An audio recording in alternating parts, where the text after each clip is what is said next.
2010 সালে মুক্তি পাওয়া বাংলা লিংকের এই বিজ্ঞাপনের সঙ্গে অনেকেই কম বেশি পরিচিত। টিভিসিতে প্রধান চরিত্রে অভিনয় করা 4 শিল্পীর মধ্যে বড় পর্দায় টিকে আছেন শুধুমাত্র আরেফিন শুভ।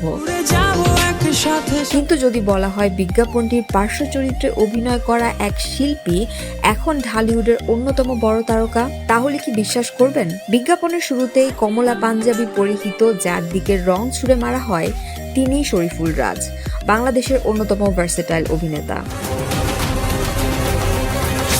যদিও রাজের জন্য পার্শ্ব চরিত্র থেকে মূল চরিত্রে আসার যাত্রা এত সহজ ছিল না। বাংলা লিংকের এই বিজ্ঞাপনে 8,000 টাকা পেয়েছিলেন রাজ।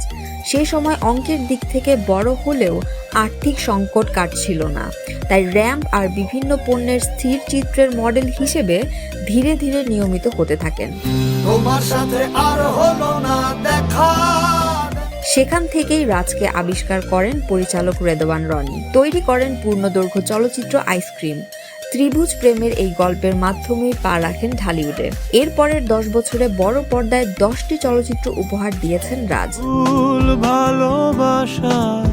নডরায়ে নির্ভীক সার্ফার, পরাণে উচ্ছৃঙ্খল যুবক কিংবা ইনসাফে অ্যাকশন হিরো, প্রতিটি চরিত্রেই সমানভাবে পারদর্শিতা দেখিয়েছেন তিনি। আর সবশেষ ছবি বনলতা এক্সপ্রেসে ডাক্তার আসহাবের চরিত্রে অভিনয় দাগ কেটেছে দর্শক মনে। এত আগে ডেলিভারি লাগলে বউকে কয়েকটা দিন আগে প্রেগন্যান্ট বানাইতেন।